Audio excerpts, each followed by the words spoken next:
जम्मू कश्मीर से अनुच्छेद 370 के प्रावधानों को निरस्त करने के केंद्र सरकार के 2019 के फैसले के खिलाफ दाखिल याचिकाओं पर सुप्रीम कोर्ट ने आज यानी 11 दिसंबर को बड़ा फैसला दिया है। सुप्रीम कोर्ट ने अनुच्छेद 370 को निरस्त किए जाने की प्रक्रिया को सही करार दिया।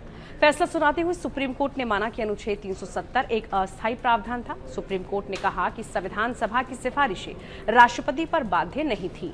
अनुच्छेद 370 का अस्तित्व समाप्त होने की अधिसूचना जारी करने की राष्ट्रपति की शक्ति जम्मू कश्मीर संविधान सभा के भंग होने के बाद भी बनी रहती है।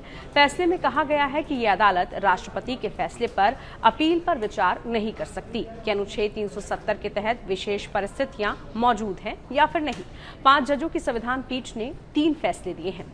Chief justice of India DY Chandrachud इस बेंच के मुखिया थे। बेंच में CJI के अलावा justice Sanjay Kishan Kaul, justice Sanjiv Khanna, justice BR Gavai और जस्टिस सूर्यकांत भी रहे। CJI, जस्टिस गवई और जस्टिस सूर्यकांत ने एक फैसला दिया। जस्टिस संजीव खन्ना और जस्टिस SK कौल ने अलग अलग फैसला लिखा। सुप्रीम कोर्ट ने दिसंबर 2018 में जम्मू कश्मीर में लगाए गए राष्ट्रपति शासन की वैधता पर फैसला देने से इनकार कर दिया। चीफ जस्टिस ने कहा कि जब राष्ट्रपति शासन लागू होता है तो राज्यों में संघ की शक्तियों पर सीमाएं होती हैं। CJI ने कहा कि हमें ये निर्धारित करना जरूरी नहीं लगता कि जम्मू कश्मीर का UT में पुनर्गठन वैध है या फिर नहीं। केंद्र शासित प्रदेश के रूप में लद्दाख के पुनर्गठन को बरकरार रखा गया है क्योंकि अनुच्छेद 3 राज्य के एक हिस्से को केंद्र शासित प्रदेश बनाने की अनुमति देता है। चीफ जस्टिस ने कहा कि हमें नहीं लगता कि राष्ट्रपति की शक्ति का इस्तेमाल दुर्भावनापूर्ण था। हम राष्ट्रपति की शक्ति के प्रयोग को वैध मानते हैं। CJI ने निर्देश देते हुए कहा कि भारत के चुनाव आयोग द्वारा 30 सितंबर 2024 तक जम्मू कश्मीर विधानसभा के चुनाव कराने के लिए कदम उठाए जाएं।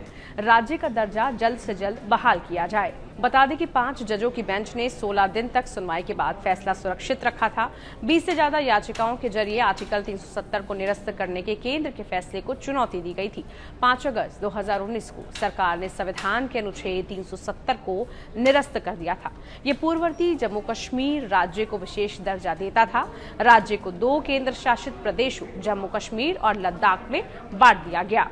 अब सुप्रीम कोर्ट के इस फैसले पर उन लोगों को एक बार फिर से बड़ा झटका लगा है जो 370 की वापसी का सपना देख रहे थे।